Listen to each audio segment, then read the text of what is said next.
Welcome to the Commentary Magazine Daily Podcast. Today is Thursday, September 4th, 2025.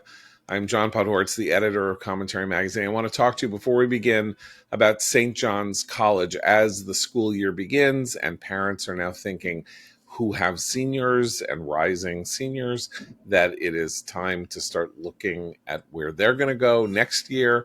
Let's talk about St. John's College. What kind of education does a free society require? At St. John's College, students study the great books of Western civilization where they learn to think independently, hear each other's perspectives, and understand the foundations of democratic society. It's an education for citizens, thought leaders, and those who will carry forward the best of the American tradition. The St. John's BA is equivalent to a double major in philosophy and the history of math and science, and a double minor in literature and classical studies. It's demanding. It's not for everyone. It might be just right for your child. Learn more at sjc.edu. And this is a fortuitous subject for us to be beginning the podcast with today, because we are going to be talking some about American education and the ways in which higher education has been trying to play fast and loose with the education of American kids. We have a special panelist who's going to join us to talk about that. But first, let me introduce our regular panel, executive editor Abe Greenwald. Hi, Abe. Hi, John. And social commentary columnist Christine Rosen. Hi, Christine. Hi, John. Matt Connetti is having trouble logging in. If he logs in, he will join us. If not, we will hear him on another occasion. And with us today, very excitingly, we have AEI Senior Fellow Naomi Schaefer-Riley, commentary contributor of long standing, author of many books, including, again, I wrote down your latest book name, and in a scribble, I would show you guys my horrible scribble that I can't even read, and it was only 90 seconds ago. No Way to Treat a Child. No Way to Treat a Child. We're going to talk about No Way to Treat a College, someone trying to get into college. Naomi, commentary and you had a triumph yesterday. You have the cover story in the September issue of Commentary, which we called College Board Games. And it is about the ways in which universities might be seeking to get around the 2023 Supreme Court decision that outlawed affirmative action in higher education. And you discerned in the behavior of the College Board, an $11 billion business that is nonetheless a nonprofit, sort of like Harvard is a $52 billion business that's a nonprofit, that the College Board might be involved in coming up with tools to help universities get around the ban on affirmative action. And yesterday, that main tool that you discussed, the Landscape program. What happened, Naomi, to the Landscape program? It was eliminated, effective immediately, with very little notice, a very small note on the College Board website, but apparently they have decided they don't want this fight with commentary. With commentary, because the first major piece to be written about Landscape, which is an effort to create a profile of a student that is not accessible, as you describe in the piece, to the student or the student's family, only to the university that subscribes for free to the Landscape service to provide sociological information about said student. Yeah, by census tract. Right. Census tract, meaning a census tract is an unbelievably specific, how would you describe it? A demographic. It divides America up into tiny pieces, weeny pieces. Yes. For the purpose of counting the census, and from this you can discern all kinds of things, since many neighborhoods are explicable by their racial content, by their economic content. We don't know what other tools that they are using. Anyway, your piece, which I hope everyone will read, this is a proud moment for any publication, I should say, and proud for Naomi, proud for us that we blew the whistle on something, and apparently it was so terrifying to have sunlight shone on this tool that the College Board had developed that they quickly threw in the garbage can. Can I I want to ask Naomi, because we had talked about landscape often because we both have, we've had recently and continuing for Naomi, have kids applying to college. But I want her to detail exactly the kind of proxies for race they developed, because it was extremely sophisticated and very sneaky in the way that it was described versus what it actually did. So, and I didn't even realize until I read your piece how much detail they could get from like simple things like, and how much it was biased towards, say, urban non-white populations versus rural poor white populations. Right. So the problem that the College Board and colleges faced in trying to get around the 2023 decision is that, they say they want, disadvantaged kids, generally speaking. But as it turns out, although Black people in this country are disproportionately poor, there are still a whole lot more poor white people than there are poor Black people. So if the colleges said, oh, we're just going to go by income, you would get a lot of white kids from Appalachia, not just, Black kids from the South Bronx, to sort of put it bluntly. And so the question was, how do we sort of figure out what the race of the kid is based on everything we know about them from the census data? And the census has a lot of questions that I don't even think we think about. But the census might ask, for instance, might know whether people in that tract are more likely to rent their home or own their home. So in poor areas of Appalachia, say, you might have like a trailer home, but you own it. Whereas in the South Bronx, you're very unlikely to own your apartment if you're, coming from a poor family. Similarly, proximity to a medical facility. So, if you live in the Bronx, you're going to be close to a lot of hospitals, and that will tell us that even though you're poor, you're living in an urban area, and also that, you're likely to share the race of the folks in that urban area. So there are all sorts of things. And then there are kind of funny things they don't ask, that are sort of indicative of the things that they don't want to know, like, whether there's whether your family owns a car or something like that.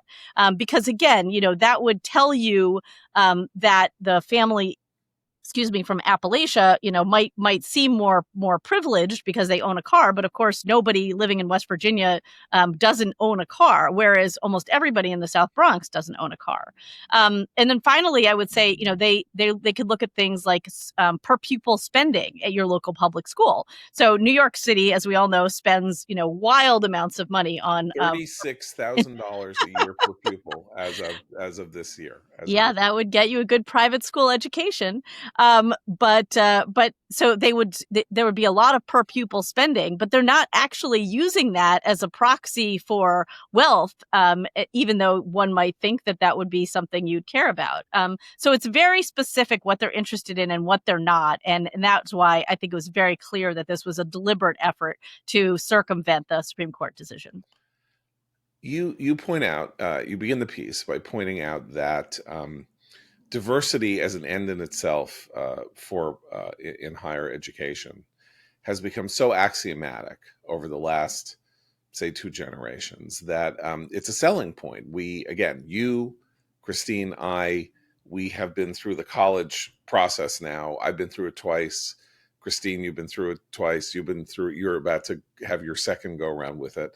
And you go places and they are very committed to the idea as you go for your informational interview or the informational session before you get your tour on campus of showing just how wonderfully diverse they are. And they must know that this is a selling point for a great many parents, because I'm not sure they would focus on it to the extent that they do in the way that they do. So when the Supreme Court, and diversity, of course, is a euphemism for race, since, of course, having a lot of Asian kids doesn't is very count. diverse, but they don't count in this regard. So when the Supreme Court blew the whistle on and said this is a violation of the 14th Amendment, you cannot count this way, it upended an almost religious commitment to the idea that what makes a school great is the diversity of its student body. Absolutely. and they can't get rid of it so easily. And then it turns out, hey, you know what? Maybe we can outsource. Again, Yeah. this is all associated. We don't have, you don't have memos, you don't have like documents that say help us figure out how to have a diverse class college board. But the college Yeah. board is right there and had decided 6 years ago to start looking into this Yeah. as a method for them to help colleges determine that they could have a diverse student body. And that Right. was a previously discarded The adversity pre-landscape. score. Yes. I think a The lot of people may have adversity heard of that. The score, adversity yes. score. And a lot of people objected to that. And then the College Board sort of made this public announcement about scrapping that because, there are lots of objections to that. But, everyone is just, whining about the terrible things that have happened to them in their lives. And the College Board decided, okay, fine, no. But then they came up with this, I think, much more euphemistic term, the landscape tool.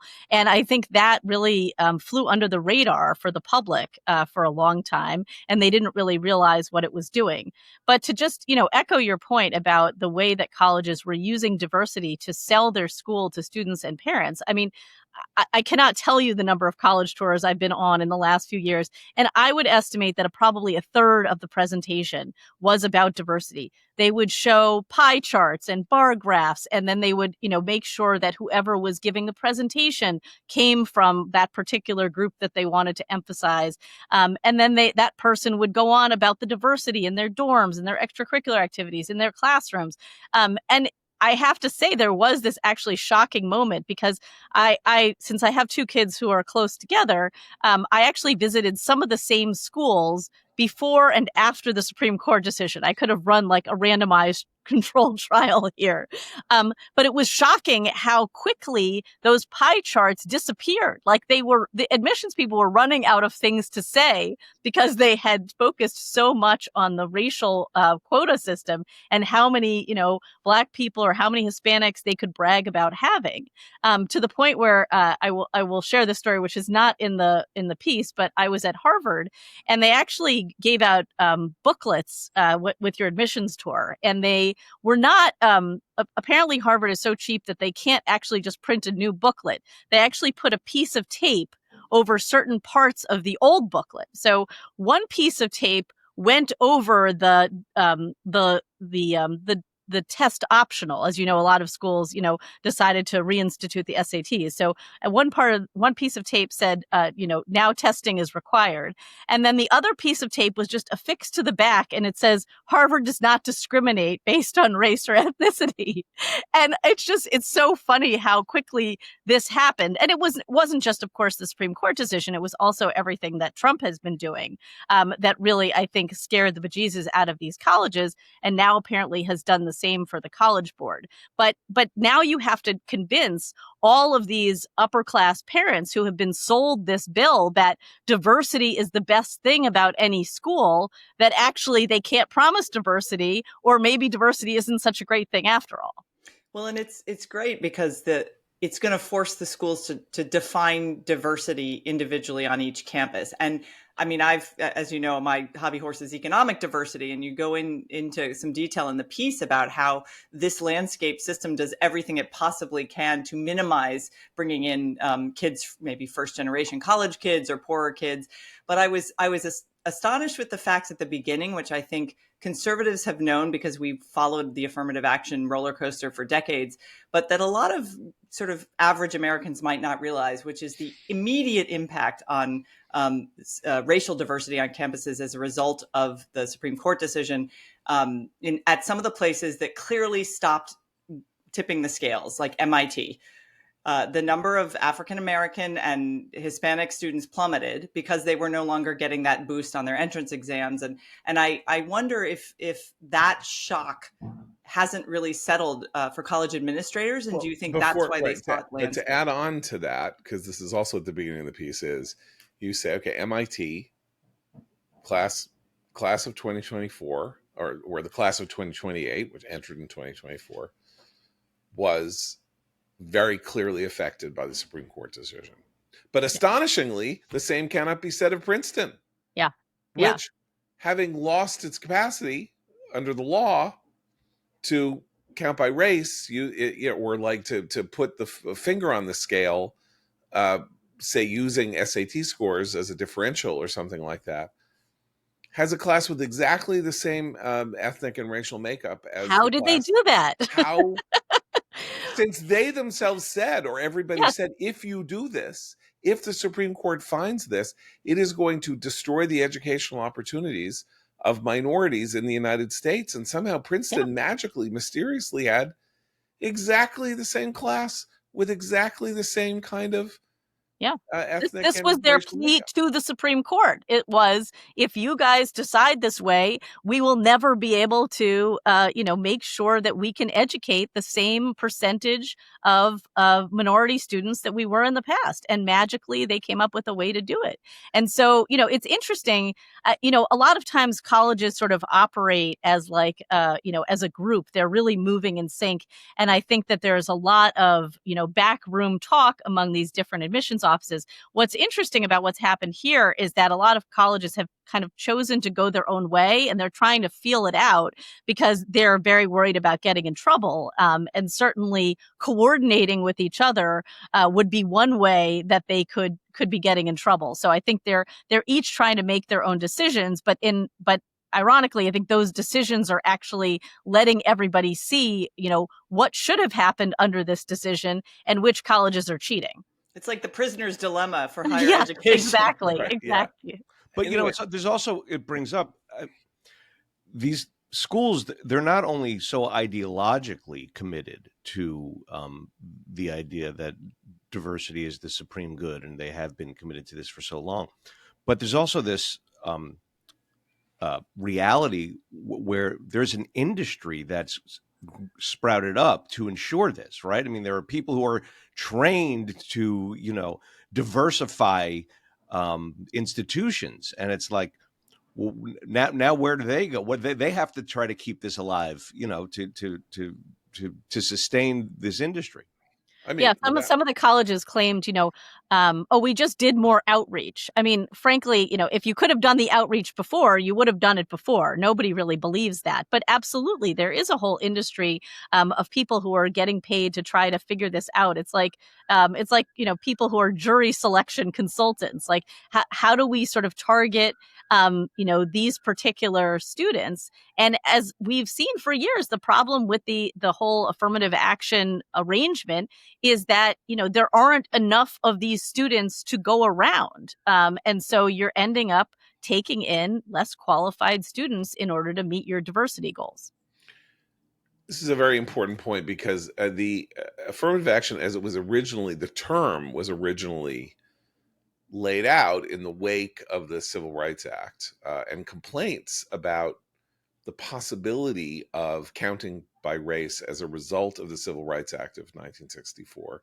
The Johnson administration said that is not how this is going to work. How this is going to work is that schools are encouraged to make aggressive recruitment efforts to get minority students onto campuses where they had previously either not been allowed or had access.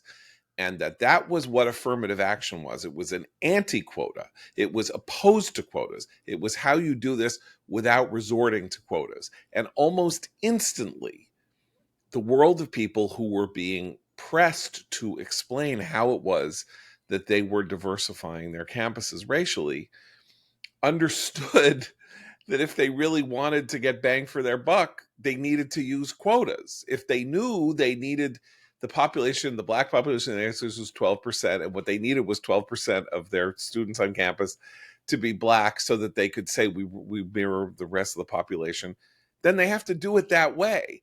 And that was complicated in the 1970s by the Bakke decision, which said that it is not permissible to take students of exactly equal qualification if you can prove that they have exactly equal qualification and say that the kid who has melanin in his system gets the job, gets the spot, and the kid who doesn't.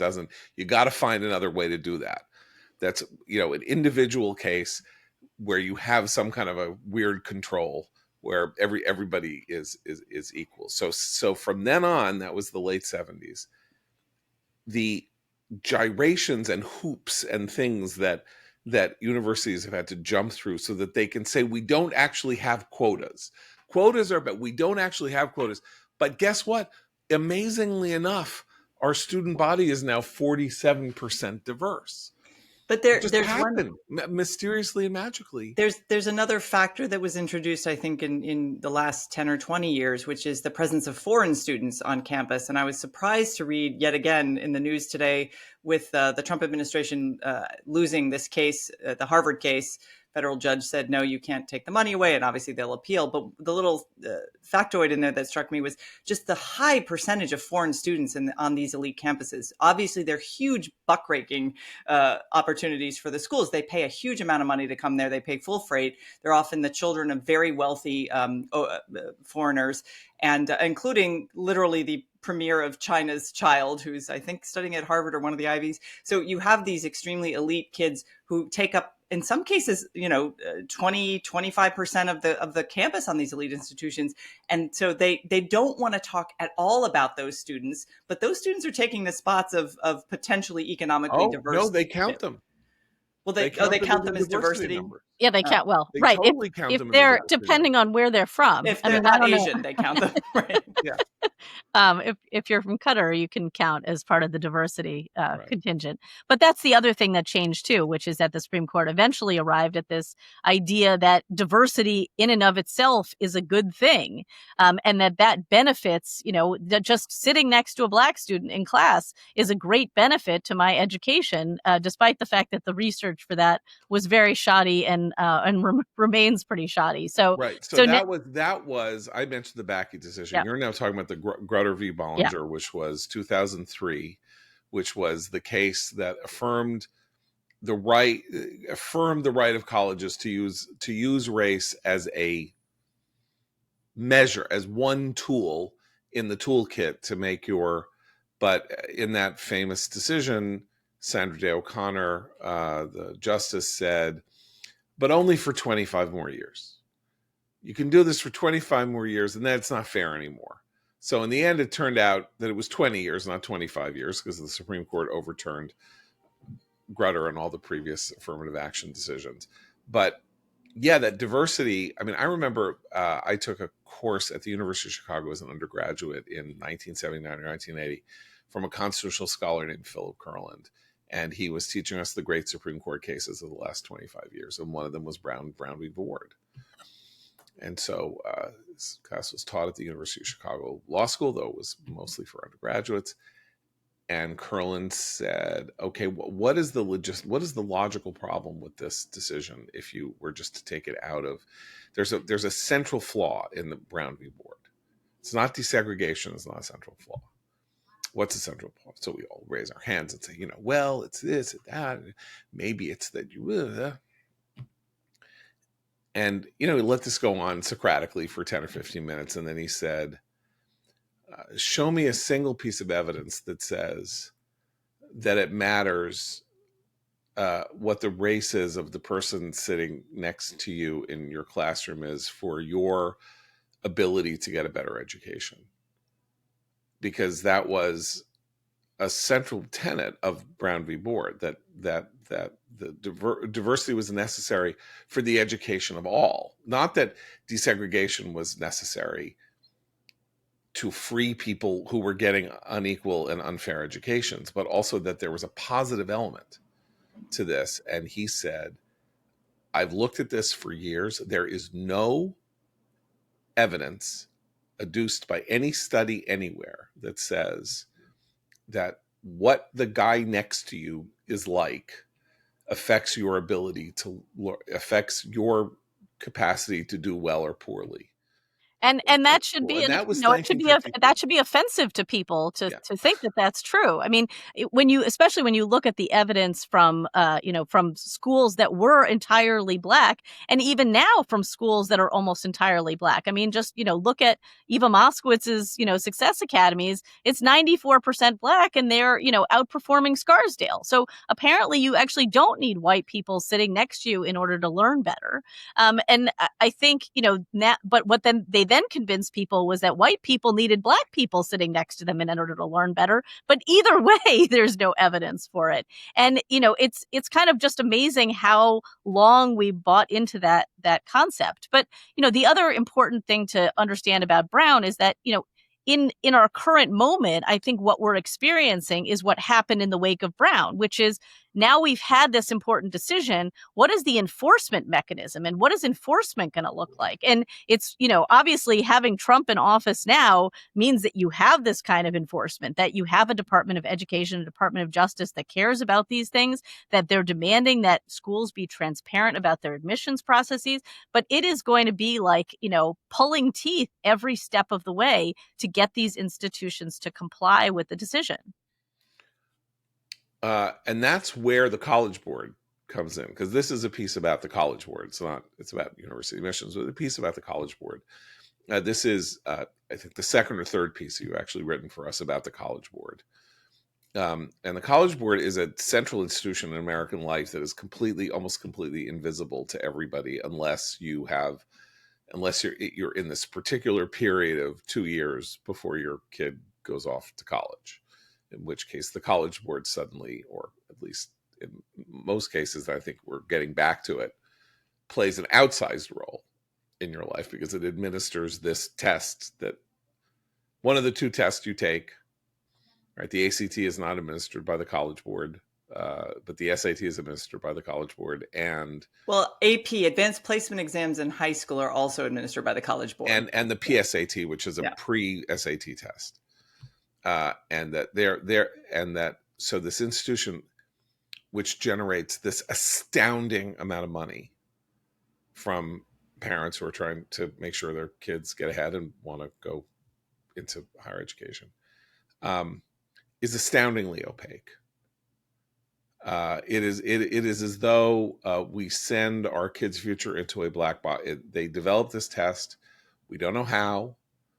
We don't know what standards they're using. We don't know the educational theories. I mean, they release all kinds of gobbledygook statements about what the test is and how it functions, and we don't know how many questions on the test are or are not the questions that you have to answer in order to succeed. Half the students get some astonishing number of kids get more time rather than as opposed to other kids because they have learning disabilities or they have claimed to have learning disabilities and all that.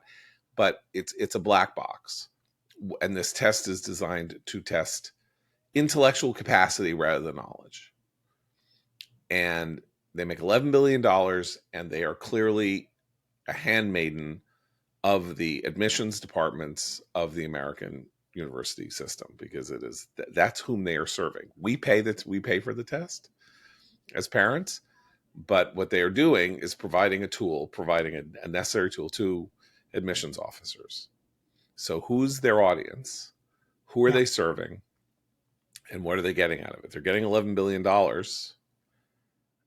And a lot of that is and the people who pay for it have no say as customers or consumers, do not know what it is that they're getting for the money that they're paying for the test.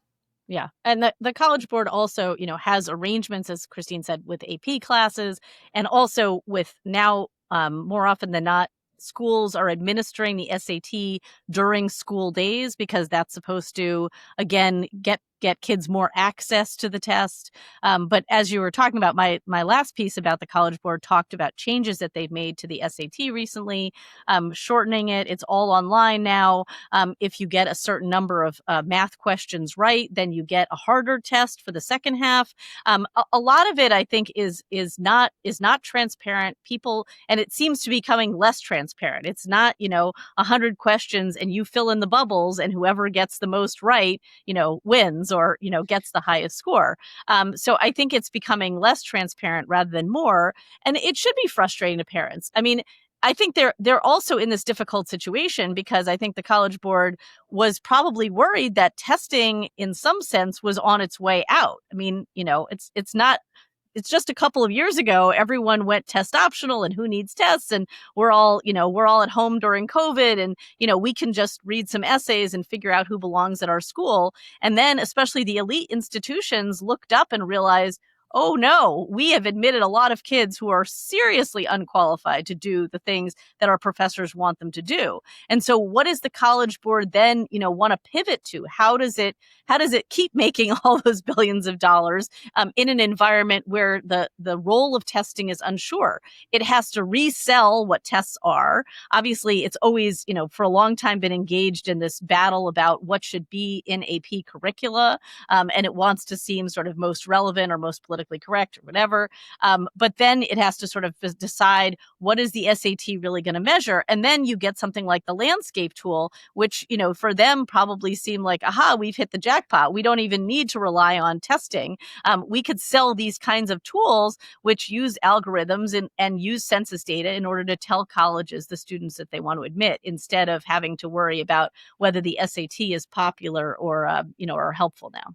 It's the other component of this too is Educational Testing Service, which is a separate nonprofit, but also completely in bed with the College Board because they contract them to develop the tests. I did some reporting on how ETS develops the AP History exam.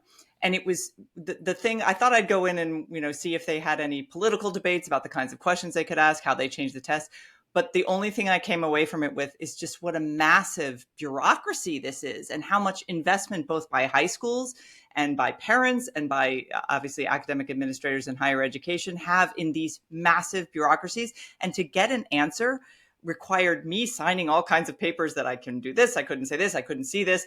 It's Politburo level of kind of opacity. And that was probably 10, 12 years ago. So that I think parents actually have a role here in demanding some transparency from these institutions. And with Trump putting pressure on them, now would be the time to do that.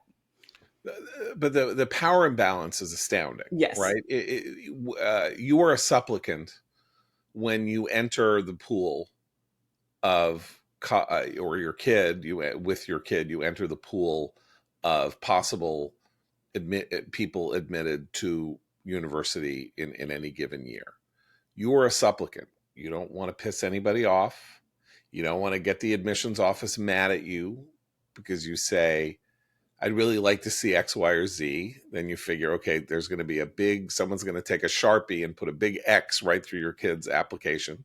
You don't want to say anything to your high school guidance counselor about how this is going to work, because then you're a troublemaking family, and who knows what the letters that have to come from the school. Okay, so I'll be the troublemaker. Once your kids get in, you should become a troublemaking parent. That's my argument. Exactly, right. But on the other, nobody has an incentive to do that afterwards, because you just went through this hellish process, and you would rather put it in the rearview mirror and never see it again. So there is a conspiracy against the parents in which we are supplicating these institutions to which we are about to transfer. Yeah, who then mug us for a lot of money. Could be hundreds of thousands of dollars a year. And you're like, it's like if you went to buy a car and they're like, no, you don't get to know what the engine's like. No, you don't get to know what the chassis was made of. No, you don't get to know how this car performs on the road compared to other cars. And if you ask, don't worry, you're not getting in here anyway, so you're not going to be able to drive this car. So that's it. It is a very peculiar power imbalance that there is no parallel to in American life. I think that's one reason that the ACT has actually become more popular. A lot of us, like who grew up in the Northeast, nobody around here ever took the ACT when I was growing up. It was much more of a Midwest thing. But the ACT, I think, their leadership has made clear that I think they are more transparent about the kind of tests they've been. And I think they're pretty consistent about the kind of tests they've been. But they're also really interested in helping schools find out which kids will succeed. And so they have done a lot to sort of figure out what kinds of scores on the different part of the ACT you would need in order to do well at a particular in a particular major or at a particular kind of school. And I think they're even really getting into a more kind of skills-based, even for kids who are not going to a 4-year college, who are interested in going into, vocational education or something like that. They're trying to expand this and their audience beyond just the elites. And I think they are more transparent. And I think that, I talked to, for the last piece, I talked to a bunch of different tutors and folks sort of in this world who said that more and more kids and families are sort of attracted to the ACT for a lot of these reasons. I had this experience. You said you had the pre and post Hobbs decision experience of how schools were handling it. I had a daughter who went through the college admissions process during COVID. And so we did these tours of campuses where you could literally not go inside a building. So you had no idea what the dorm room was like, what the library was like, what the classrooms are like, what it was like. You could only be outside. So that was interesting because no, you don't even get to see what it looks like in here. And then I had a daughter last year after Dobbs. So the big distinction was that even in 2021, I guess when I was touring around with my older daughter, and you go to these liberal arts schools and various other places, and they're talking about George Floyd, they're talking about Black Lives Matter, they're talking about what social justice and stuff like that, but it's still in a kind of intellectual framework. What I found last year was you go to these colleges, they can't talk about diversity anymore in the same way. And they're not going to talk about, it's 4 years after George Floyd, so they're not going to talk about some of that stuff. Now they talk about jobs. We are going to get your kid a job after college. Don't you worry. You know how many kids? 93% of our kids get jobs after they graduate. That's the number. 94%, 92%. What was missing then, what's missing now, and what is astounding to me is they don't say, you are sending your kid to my school, and I'm talking here about, elite schools. And we didn't apply to any, state schools weren't really in the picture for us, for example. Not that state schools aren't elite. I mean that they have a different model. No one's saying, when your child leaves here, your child will be an educated person who will understand, as we said in the ad at the beginning of the show, the fundamentals of American civilization, the nature of what it means to be human, what it means to be an educated person. Yeah. These schools are no longer interested in promising parents that when their kids get out of school, they will be educated, which is why universities exist. And it's no longer even part of the discussion. Well, If I'm you going to want push that, back. you have to go to a religious school. I'll tell you the one school that stood out, and I went to this school for both of my kids. Boston College, because they still actually sort of have like a Catholic mission, even if it's watered down in various ways. But both of my kids walked out of that presentation thinking like, oh, I understand what this school is for. And I think it's very hard, as you say, for other schools to do that. They're trying to be all things to all people or nothing to anyone, really. But the religious schools still have a little bit of that mission. And I just want to add one other kind of funny thing that they're adding to substitute for the diversity is they like to talk to you about every extracurricular activity that they have under the sun. 3 different schools mentioned to us that they had a cheese club. Did you get that? My daughter was obsessed with the cheese club. The cheese They club. must have. Like, There must be an algorithm. Club? Can I add one? Can I add one other thing though? Cheese when I was 19. Go ahead. I'm sorry. I do want to push back a little bit because we are largely talking about elite colleges here, and I will say that the discussion of jobs. I never took a college campus tour in my life, but when I went to a huge pretty mediocre at the time, state university on a scholarship. And I was known by my social security number. No one knew my name until like my very last year when I became a history major. But you would go into into these classes, and they were all about the practical efficiency of why you were there. You got to get through this system, so you have a degree, and then you go out into the world and get a job. Is very not exactly consumer oriented because there weren't any perks, but it was, you are here for a reason. We're not going to coddle you in any way, shape, or form. If you had to do everything on your own, but you could still get a good education, and you needed that to move forward. So I think for a lot of people who still want their kids to get a college degree, and that is also changing because I think AI has really created even further ruptures in whether, kind of basic white collar work needs a college degree, but that's a separate question. But that idea of being a consumer of a service has been something that a lot of people have criticized for years, but returning to that instead of this whole kind of ridiculous diversity is our strength, BS might actually be a first step towards getting away from that. But we still need that educated person problem. I absolutely and totally agree with you. Like, I found it refreshing that they said, okay, it's kind of like, let's drop all the crap. Okay. Right, exactly. You're going to come here and pay us a lot of money, and you don't want your kid moving back in your house and living in the basement because they can't get a job.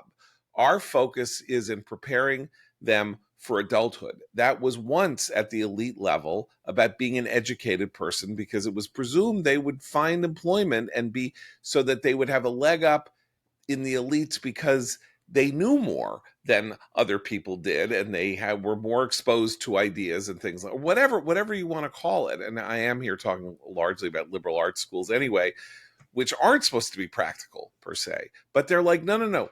We're now about jobs. You know why? Because you're spending a huge amount of money, and we're going to promise you that your kid will be employable when your kid gets out of school. And it's not that they're going to like get a major in batik weaving and or basket weaving or batik making, and then they won't know what the hell to do. But here's the other part of this, which is that even if you crack down on the diversity in admissions, for liberal arts schools to talk about what your child would be educated in, it's in the diversity gobbledygook.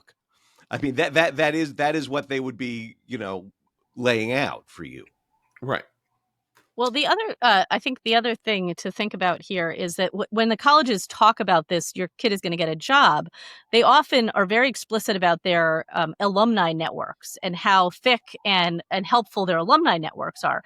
And in some sense, I think this is sort of the acknowledgement of what we're really providing when we say we want to, serve underprivileged kids, whatever race they are, and we want to sort of bring them to this school. It's not that we want to give them this knowledge necessarily, or that we even think that they're necessarily qualified to get all the knowledge we're giving. We're just sort of letting them into our club so that they can get a job afterwards. And I almost feel like this is this has become the bottom line. Now everybody just can acknowledge that this is a school where you're going to meet lots of other people who are going to get good jobs and are powerful and know other people who are powerful, and they're going to be able to get you a job. And, we can dispense with the rest of this nonsense, I guess.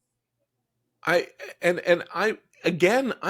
bizarrely sympathetic to that idea, in the sense that if the idea is that you go to university and it means that you get a key that unlocks the door to the middle or upper middle class, either you need that key even if you're in the upper middle class because you can only stay in it at a certain income level. So you need a key. If you're not from the upper middle class or an educated background, you need a key simply to get in the door so that you can learn what the rules, regulations, norms, mores are of being a person who can survive and thrive in a very different atmosphere. Like, that's the immigrant Jewish experience of what my father wrote about in his remarkable book, Making It, what it was like to rise from being the son of a milkman into being a member of the intellectual elite in the United States, and what that journey was, and how his presumptions and expectations as a poor kid with parents who didn't even speak English totally fluently, had to learn and be in order to make his way. So I'm sympathetic to all of this, including the job stuff. I think it's interesting that schools now, 40 years after, 45 years after I graduated from college, are not interested in telling people that that their purpose is to create a class of educated Americans. They do not think it is their purpose. They do not feel it is their purpose. It is not their purpose. And they are therefore now much more practical. Their purpose became diversity. Their purpose became social justice. Now their purpose more vocationally would be, give us the money and we'll be an employment agency for you. And maybe after 10 years, that money you spent will pay off. You'll pay off your debt, and then your kid will make enough money that money you could have just given to them and said, here, maybe buy a Arby's franchise, and then maybe you can make a living instead of going to college. Will pay off. But the inestimable, but the what do you call it? Sort of like the abstract virtues of being a university educated person are no longer part of the writ of the university in America, as far as I can tell.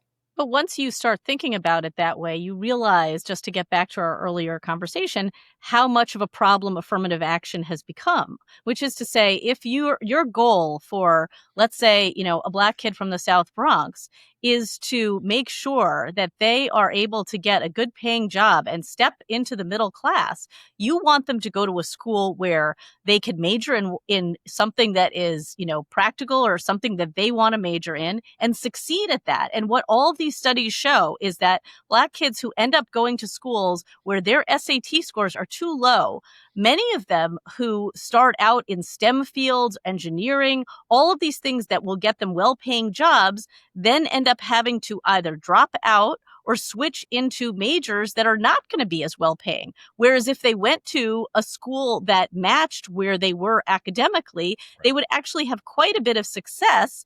And it turns out that when you look at the salary differential between like a mechanical engineer who went to an elite school and a mechanical engineer who went to, let's say, a lower downstate school, the differential is not there. So all you've done is prevent that kid from reaching the middle class. And conceivably create a moral, spiritual, and personal crisis in which Absolutely. they are made to feel lesser than. If the whole purpose here is to create a more egalitarian society in which people should not feel as though they are judged by their skin color or by the socioeconomic nature of their upbringing, this system has created the perverse incentive of reinforcing it and deepening it and making them feel less self-esteem, more self-loathing, more sense that they are unequal to the challenge of being one of these people. It's a terrible burden. It's like again, to get solipsistic, I went to the University of Chicago in the late 70s. It was very easy to get into the University of Chicago because it was in a really bad neighborhood. It did not have good PR. People didn't really know much about it. And so they kind of thought it was a state school or whatever. And so kids from downstate Illinois went to the University of Chicago. It had like a 35-40% acceptance rate. But it was really, really, really hard. Once you got there, it was 2 years of a Common Core, and you had to do bio and math and physics and read Aristotle and Thucydides and God knows what else. And I watched as these kids who were pretty good high school students in rural schools, let's say, or, sort of downstate Illinois schools, found themselves in torment because, yeah, they got in, but that's just the beginning. And the school did not lower its standards for them. Maybe it should have. I mean, in other words, if you're gonna do this to somebody, maybe you make it. And they do this now at colleges. They have these weird introductory courses. They're called connections, or they're called advisories, or something like that, at which they gently teach the people who have never written an essay in high school how to write an essay before they actually have to write essays in classes later on or something. This is like actually, I just want to say, this is a remedial education at the college level. And even now at law schools and other programs, graduate level, is becoming a larger and larger share of what these campuses are finding themselves having to do. And that's a huge, it's a lot of resources for them, but it's also, I think, for the kids, you're right that it starts them out on a sense of like, I really wasn't prepared. The flip side of this, obviously, with affirmative action, is that it also calls into question the remarkably talented non-white people who did get in on their own merits. Their merit is also undermined by affirmative action, and we don't talk about that enough. But the veil of suspicion that affirmative action policy casts on all of those people is also bad. That's the other part of it. So it's all bad. It's all bad. It's all bad. There's not much, and we should point out a couple of things in the last 24 hours. The judge in Boston, Allison Burroughs, found that Donald Trump's efforts, cancellation of Harvard's federal grants and things like that, was they can't do it. It's I don't even know if she said it was unconstitutional. It's like, no, because if you did say it was a violation of Harvard's constitutional rights, right? Okay, so this is Allison Burroughs. This is a person, by the way, who found that Harvard's affirmative action policies were constitutional and was overturned by the Supreme Court. So my presumption is that she is the judge you shop. If you're Harvard, you go Allison Burroughs shopping, because she's going to find for you, because when you open the door to her chambers, there is a poster of Love Story and, a copy of, 1L and every a Harvard banner, a Harvard, what do you call those, pennant and all of that. That's what her stuff reads like. How dare you criticize Harvard? Something like that. But so Harvard is now in a stronger position as it battles the Trump administration. Columbia, of course, which ceded to the Trump administration and made all these deals and rules. Guess what? Turns out that they appointed as someone to oversee their efforts to combat problems. Somebody who signed a letter in 2021 and wrote an op-ed in 2016 about how Israel was an apartheid state, and that resistance was called for. His name is Jonathan Kahn. I'm now going to landscape him and presume he is a professor at Vassar. I'm going to presume that he is of Jewish origin, and so some idiot at Columbia thought, well, he's Jewish, so he can't say that he might hold views that will be hostile to Jews, whom we are supposed to be protecting from Title VI violations of their civil rights. So Columbia, having made the deal, has now hired somebody who clearly is somebody who is going to look to figure out ways around that, just as colleges are looking for ways around the affirmative action rulings. And that's where we are as college begins for the class of 2029. So Naomi Riley, it's great to have you. It's please read College Board Games at commentary.org, or if you're a subscriber and have the print magazine, read the article, because you will see a rare instance in which the exposure of a highly problematic and a morally somewhat depraved policy has been reversed by, again, the exposure of sunlight by Naomi Riley. Very proud that we did this and that this has happened. And if I had a pennant like Allison Burroughs that said commentary on it, I would hang it up and hold it for you. But, ooh, that's a new merchandise opportunity. I'm keeping a list. A commentary pennant, yeah, for every kid's college dorm room. South, as kids go to the South for college. So thanks again, and for Christine and Abe. Matt was obviously not able to sign on due to the evils of the internet. I'm John Podhoretz. Keep the candle burning.